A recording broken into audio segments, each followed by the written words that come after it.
మిత్రులకు నమస్తే. ఈరోజు ఒక ప్రత్యేకమైనటువంటి అంశంతో మీ ముందుకు రావడం జరిగింది.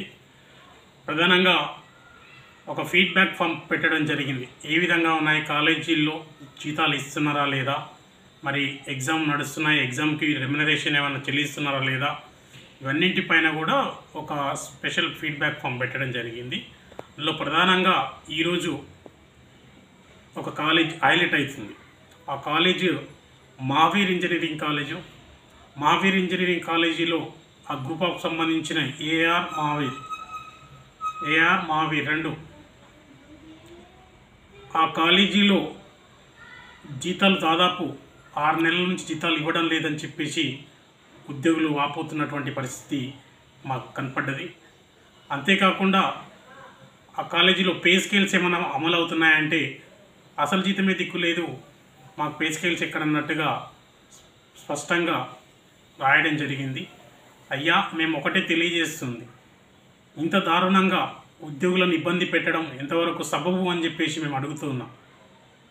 అధ్యాపకులుగా పనిచేస్తున్నటువంటి వాళ్ళు, పాఠాలు చెప్పాల్సినటువంటి వాళ్ళు వాళ్ళ మానసికంగా ఆర్థికంగా ఇబ్బందులు పడుతూ ఉంటే ఏ విధంగా పాఠాలు చెప్తారో ఒకసారి ఆలోచన చేసుకోవాల్సినటువంటి అవసరం మహావీర్ యజమాన్యానికి ఉంది. అక్కడ పనిచేస్తున్నటువంటి అధ్యాపకులకు ఎగ్జామినేషన్కి సంబంధించినటువంటి రెమ్యునరేషన్స్ కూడా ఇవ్వడం లేదు అని చెప్పేసి కూడా వాళ్ళు తెలియజేస్తున్నారు.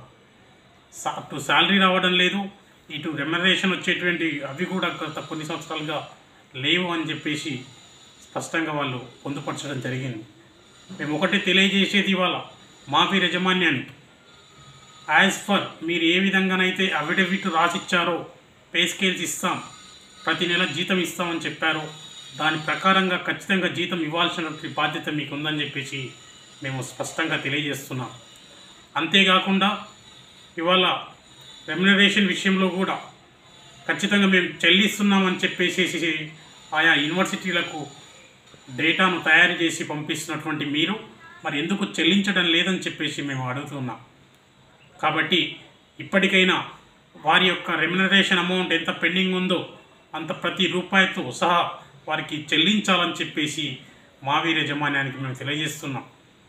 రాష్ట్రంలో ఇలాంటి కళాశాలలు ఒక్కొక్కలుగా ఉన్నాయి, కానీ ఇంత దారుణంగా 6 నెలల జీతాలు చెల్లించకుండా ఇవ్వకుండా ఈ తీవ్ర ఇబ్బందులకు గురి చేసినటువంటి కళాశాలల పైన రాష్ట్ర ప్రభుత్వం కానీ, టెక్నికల్ ఎడ్యుకేషన్ కానీ, రాష్ట్ర ఉన్నత విద్యాశాఖ కానీ, ఆయా యూనివర్సిటీలు కానీ చర్యలు తీసుకోవాలని చెప్పేసి ఒక ప్రత్యేకమైనటువంటి కమిటీని వేసి విచారణ జరపాలని చెప్పేసి జరిపిన తర్వాత తగిన చర్యలు తీసుకోవాలని చెప్పేసి తెలియజేస్తున్నాం.